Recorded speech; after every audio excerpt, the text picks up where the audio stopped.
Andrea Minea, bonjour. Bonjour. Vous êtes chercheuse au sein de la chaire sécurisation des parcours professionnels de l'Institut Louis Bachelier. Dans le cadre de vos travaux, vous avez réalisé une expérimentation de terrain avec Pierre Cahuc et Stéphane Carcillo. L'objectif, c'était de savoir si les jeunes ayant eu un contrat aidé s'inséraient mieux sur le marché du travail. Alors, je vais simplement rappeler que cette insertion sur le marché du travail, c'est l'un des objectifs de ce dispositif.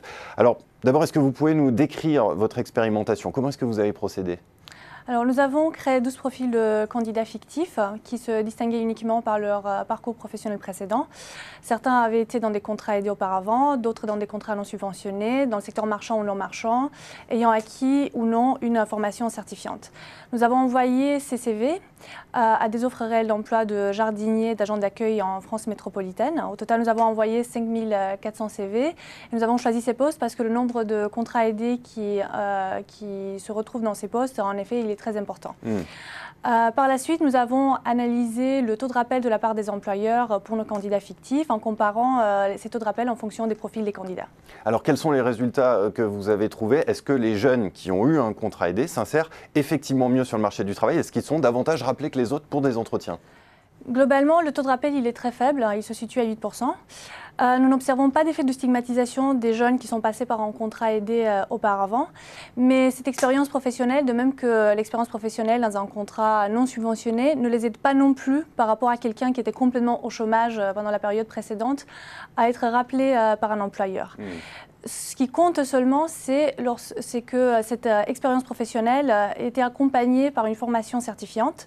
Et d'ailleurs, le taux de rappel le plus important que l'on observe dans notre étude est le taux de rappel pour les jeunes qui étaient dans des contrats subventionnés dans le secteur non marchand et qui avaient bénéficié d'une formation certifiante. Alors ça, c'est assez intéressant. Comment est-ce que vous expliquez ce résultat? Ce résultat, on pense qu'il est lié à la manière dont la formation est valorisée par les employeurs. Comme je vous le suggérais déjà, l'effet de la formation il est plus important lorsqu'elle a été acquise dans le cadre d'un contrat aidé et encore plus lorsque ce contrat a été déroulé dans le secteur non marchand. Les employeurs doivent en effet considérer que la formation certifiante réalisée dans ce contexte, dans un contrat aidé, a été suivie et faite de manière beaucoup plus rigoureuse que dans un contrat, par exemple, non subventionné. Il en est de même pour les formations certifiantes qui ont été réalisées dans le secteur non marchand, où les employeurs doivent estimer que le jeune a eu davantage de temps à consacrer effectivement à la formation pendant son contrat, plus en tout cas que cela n'aurait été le cas dans un contrat dans le secteur privé. Plus largement, quels sont les enseignements que l'on peut retirer de vos travaux en matière de politique de l'emploi pour les jeunes ? Alors généralement, nos résultats indiquent que toute mesure de soutien à l'emploi, que ce soit des créations de postes temporaires dans le secteur public ou des subventions à l'emploi dans le secteur privé, devrait être accompagnée d'un dispositif de formation et d'une certification des compétences pour les jeunes, en tout cas pour les jeunes qui auparavant étaient sans qualification.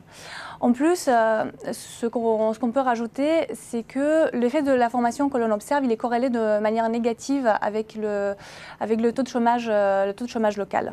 Donc en effet, dès que le taux de chômage il dépasse 9,3%, ce qui en 2016 était en dessous de la moyenne nationale du taux de chômage, nous observons que l'effet de la formation certifiante disparaît. Donc du coup, avoir bénéficié de cette formation certifiante n'aide plus les jeunes à être rappelés davantage par un employeur. Cela indique qu'en termes de politique d'emploi, tout dispositif de soutien à l'emploi devrait être également accompagné de dispositifs qui encouragent la mobilité géographique des jeunes pour les aider à se réinsérer sur le marché du travail.